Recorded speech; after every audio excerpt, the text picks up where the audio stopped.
उपराष्ट्रपति पद से इस्तीफा देने के बाद भी जगदीप धनखड़ एक वीआईपी जिंदगी जीते रहेंगे। उन्हें सरकार की कई सारी सुविधाएं अभी भी मिलती रहेंगी, जैसे कि सरकारी बंगला, फ्री फ्लाइट्स, नौकर चाकर, सरकारी गाड़ी, हर महीने का खर्चा और ऐसी लाखों की सुविधाएं उन्हें मिलती रहेंगी, वो भी आजीवन। तो जगदीप धनखड़ को रिटायरमेंट के बाद क्या क्या मिलेगा, ये सुविधाएं उन्हें क्यों दी जाएंगी, सब कुछ बताएंगे आपको इस वीडियो में। दरअसल उपराष्ट्रपति भारत का दूसरा सबसे बड़ा संवैधानिक पद होता है और ऐसे पद पे रहने के बाद उस शख्स को कुछ आजीवन विशेष अधिकार दिए जाते हैं ताकि उन्हें सामाजिक, राजनीतिक और सार्वजनिक जीवन में सामान्य और सहूलियत मिलती रहे। और अब ये सारी सुविधाएं जगदीप धनखड़ को भी मिलेंगी। मीडिया रिपोर्ट्स की माने तो अधिकारियों ने बताया है कि जगदीप धनखड़ को रिटायरमेंट के लिए ल्यूटियंस दिल्ली या किसी इलाके में टाइप 8 का बंगला देने की पेशकश की जाएगी। टाइप 8 का बंगला आमतौर पर वरिष्ठ केंद्रीय मंत्रियों या राष्ट्रीय दलों के अध्यक्षों को आवंटित किया जाता है। ये बंगला पूरी तरह से फर्निश्ड होता है। इस बंगले का बिजली और पानी का बिल भी फ्री होता है, जिसे सरकार देती है। और अगर कोई सरकारी बंगला उपलब्ध नहीं है तो अधिकतम 2000 वर्ग फुट का एक मकान किराए पर लिया जाएगा और उसमें जगदीप धनखड़ को रखा जाएगा या उनको वो रहने के लिए दिया जाएगा। इसके साथ उन्हें बंगले के लिए फर्नीचर और बिजली उपकरण जैसे कि fridge, TV, AC, washing machine आदि सब कुछ मिलेंगे। उनकी लागत उप मंत्री को मिलने वाली सुविधाओं के बराबर होती है, जो कि सरकार के जरिए निर्धारित नियत सीमा के अंतर्गत आती है। आमतौर पर ये लागत 1 लाख से 2 लाख तक की हो सकती है, जो समय समय पर सरकार के जरिए संशोधित की जाती है।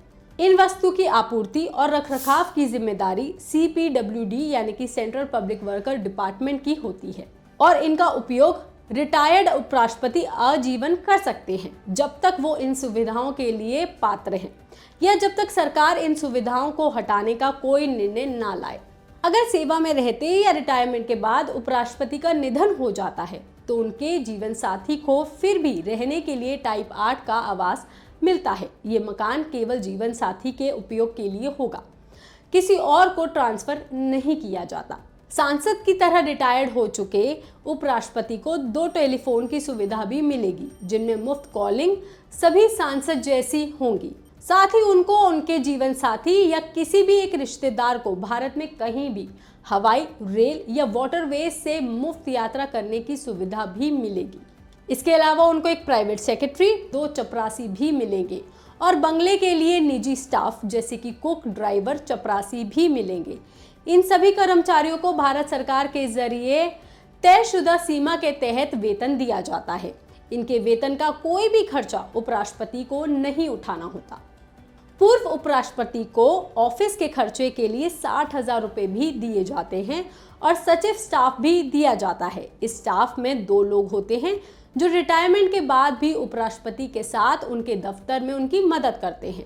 इसके अलावा डॉक्टर से सलाह, अस्पताल में भर्ती, दवाइयां, टेस्ट, ऑपरेशन आदि की भी मुफ्त सुविधा उनको मिलती है। इन सभी सुविधाओं का खर्चा सरकार उठाती है। 2018 के बजट के दौरान उपराष्ट्रपति की सैलरी 4 लाख रुपए महीना कर दी गई थी। इसी आधार पर उनको पेंशन भी मिलेगी। रिपोर्ट्स की माने तो पूर्व उपराष्ट्रपति को उनकी सैलरी का 50 से 60% पेंशन के रूप में मिलता है।